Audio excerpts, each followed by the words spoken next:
It was around 2 in the morning when the furious knocking started at my door, urgent, insistent, like someone desperate to rouse the entire building. I rolled out of bed, pulse already hammering. My wife, Sarah, had slipped out only 3 hours before, saying her mom was unwell and required her help right away. I hadn't pressed her on it.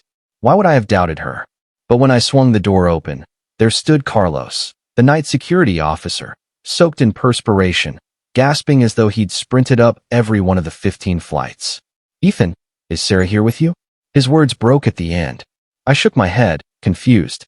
"No, she headed to her mother's place." He gulped, wiped damp palms across his pants, then fumbled his phone open with unsteady hands. "Because she just walked into the building next door," he murmured. "And she wasn't by herself." A knot formed deep in my gut. Who was with her? I pressed. He stayed quiet. Instead, he passed me the device. The video was queued up, security camera footage from the other tower. Fuzzy, yet sharp enough to recognize faces. At 11:47 p.m., Sarah strolled through the lobby of the adjacent high-rise. No urgency, no concern for a sick parent. She was smiling broadly, and her fingers were laced with a man whose face I knew well. He'd gripped my hand warmly only a few days back at the community cookout, calling himself just the guy next door. My fingers turned icy. Carlos spoke softly. "There's additional footage. You should watch the elevator clip." But I couldn't bring myself to hit play just yet.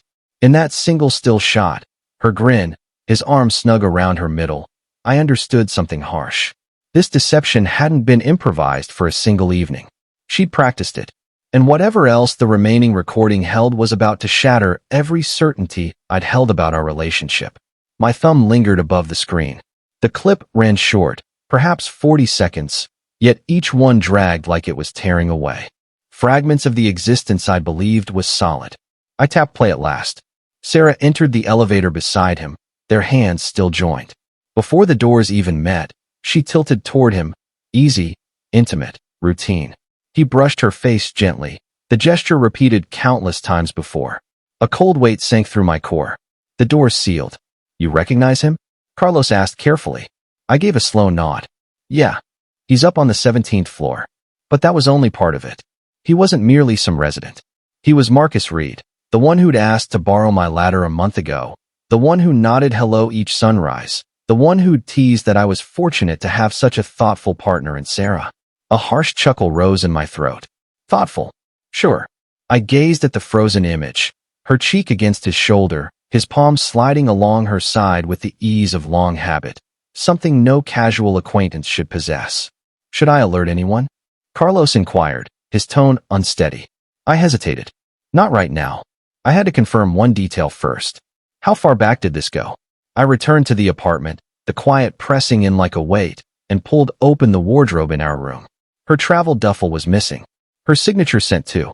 Not items you'd snatch for a quick family emergency. My grip tightened on the doorframe as another reality struck hard. She hadn't rushed out. She'd prepared to stay away.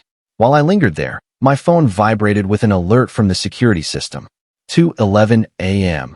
Unit 17-03, entry logged. Marcus's place. She hadn't gone to tend to her mother.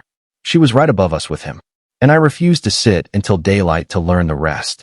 I rode the elevator upward in total hush. No rage. No frenzy. Only an eerie, razor-sharp calm.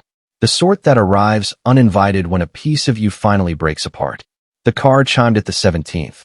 The corridor outside Marcus's apartment was hushed, poorly lit, the silence amplifying every breath.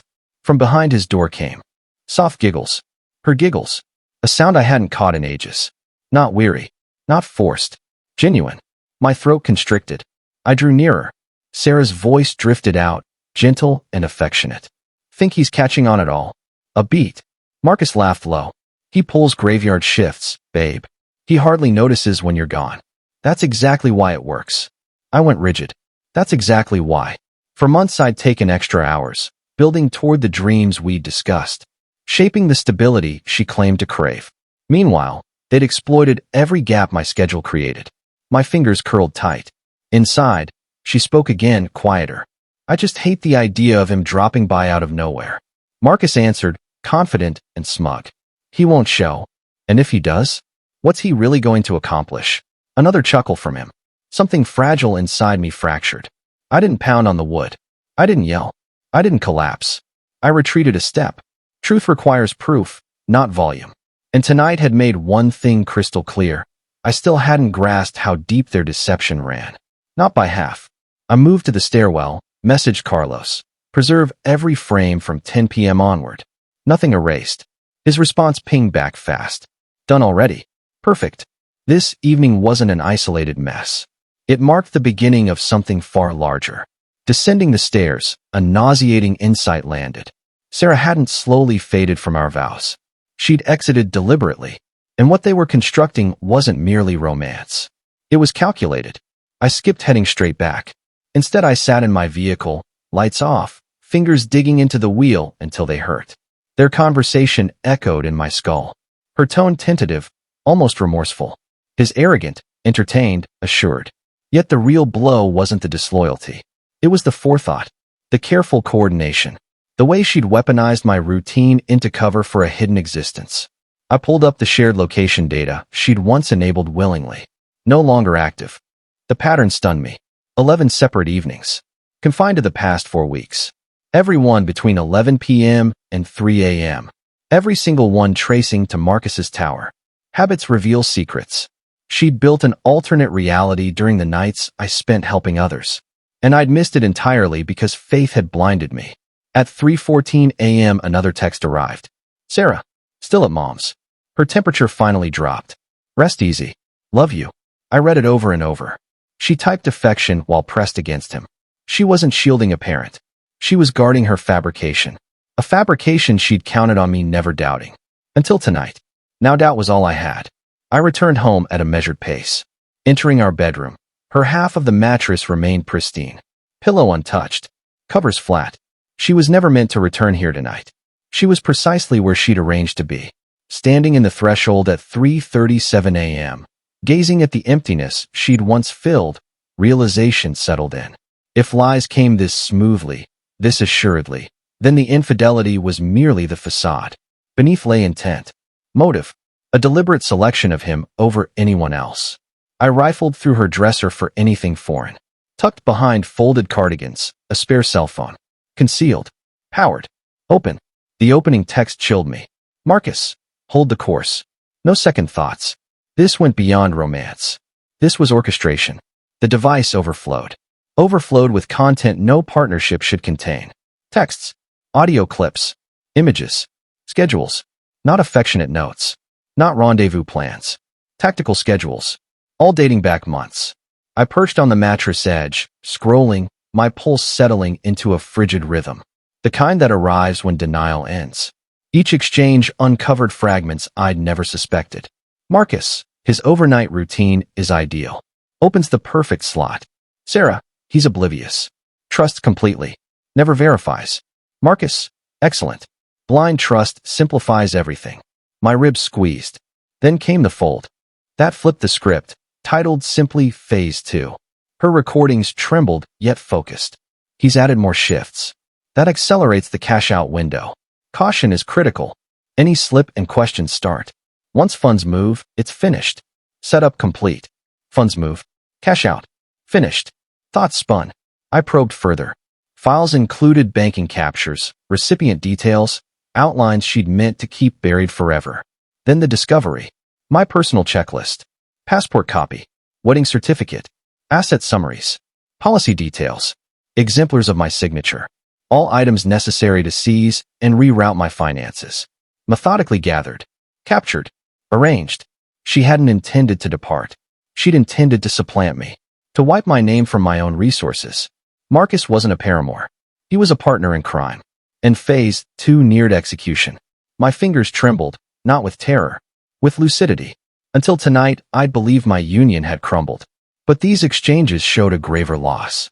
I'd shared space with danger. A methodical, structured, rehearsed danger. And inaction would leave me vulnerable. By first light, I'd examined every line, attachment, audio on that secret device. The narrative had shifted from betrayal to premeditation. The proof sketched something darker than I'd feared. Marcus and Sarah weren't merely unfaithful. They followed a blueprint. A sequence. An elimination scheme. At 6:12 a.m. one text halted me. Marcus, Phase 2 launches next week. He approves docs, then we accelerate. Sarah, he schemes nothing. Fine print escapes him. What documents? What fine print? I tore through the cabinet. She always managed to ease my burden. Returns, permissions, policy changes. Then the envelope. My purported signature. Her script. A certified authorization granting her secondary oversight of my holdings. Except I'd never affixed it. She'd duplicated it from an ancient rental form. Close enough. Close enough to deceive casually. Close enough to destroy me. Cold surged through my veins. I dialed the one ally who'd speak plainly. Our longtime branch officer, familiar with my family.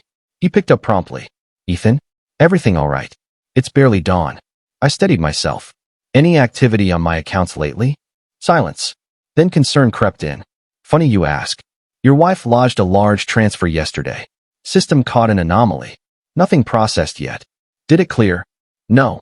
But expect another attempt. Nausea rose. She chased no romantic closure. She chased financial alignment. And she hovered near success. I hung up, eyes fixed on the doorway she'd crossed countless times, bearing affection, deceit, or mixtures of both. One edge remained mine.